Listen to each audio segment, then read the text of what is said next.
Hello မနေ့မမေမနေ့မိုးလင်းလာပြီဆိုတာနဲ့မျက်နှာလေးပါလေးတိတ်ပြီးတော့တနခါလေးနဲ့အကြည့်ရှိပါတယ်ရှင်ဒီနေ့ကတော့ဖျားပန်းလေးလဲပါမယ်ရှင်ဒါကတော့မမေတို့အိမ်မှာရှိနေတဲ့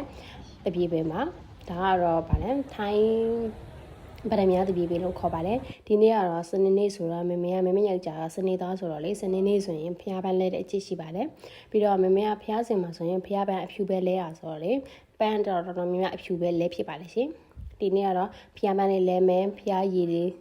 တော်ရည်တွေကဲမယ်မိတွေပါတွေထောင်းပြီးတော့မွေးနေတာလေးဖြန်းပြီးတော့မမေကဖျားရှိကိုတဲ့အကြည့်ရှိပါတယ်မနေ့မိုးလင်းရင်မမေကလှုပ်ဆက်ရှိတာလှုပ်ပြီးရင်တော်နေတိုင်းအောင်ဖျားရှိမြဲတိုင်းရှိကိုပါလေပြီးတော့ခဏတော်သမီးတွေကိုမြင့်တာပို့ပေးပါတယ်ရှင်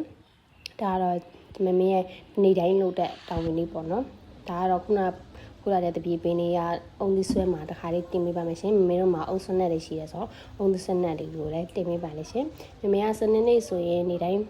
ပန်းနေဖျားမှာပန်းပူစော်လာဆိုတော့ဒီနေ့လည်းစနေနေ့ရောက်ပြီဆိုတော့ပန်းပူစော်ပါတယ်မနေ့မိုးလင်းနာနဲ့အိမ်ကိုတူမလေးကတော့လာပါတယ်စားရရင်တော့သူ့ရဲ့မျက်နှာကအဲ့လိုလေးပါနောက်ဘလော့လေးမှာထပ်ဆုံးလို့ရှင်တတာ